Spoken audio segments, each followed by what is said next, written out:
Okay, so problem number one, we have a graph. Let me see if I can't enlarge this graph. Notice that the tail on the left side dips down and the tail on the right side dips up. And we said that when the tails are in opposite directions, then we have an odd function. So the answer to number one would be odd.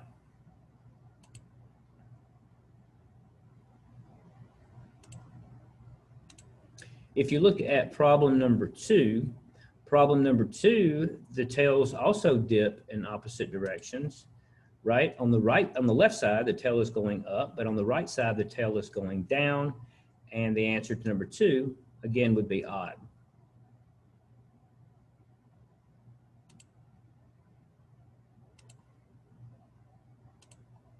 Okay, so let's continue on. Let's look at problem number three.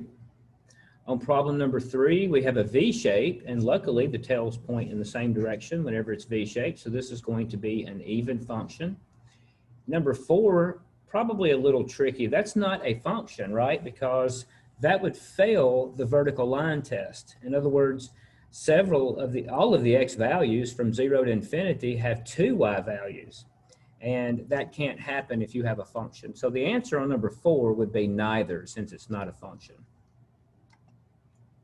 Number five. On number five, notice that the tail on the left goes up, the tail on the right goes down.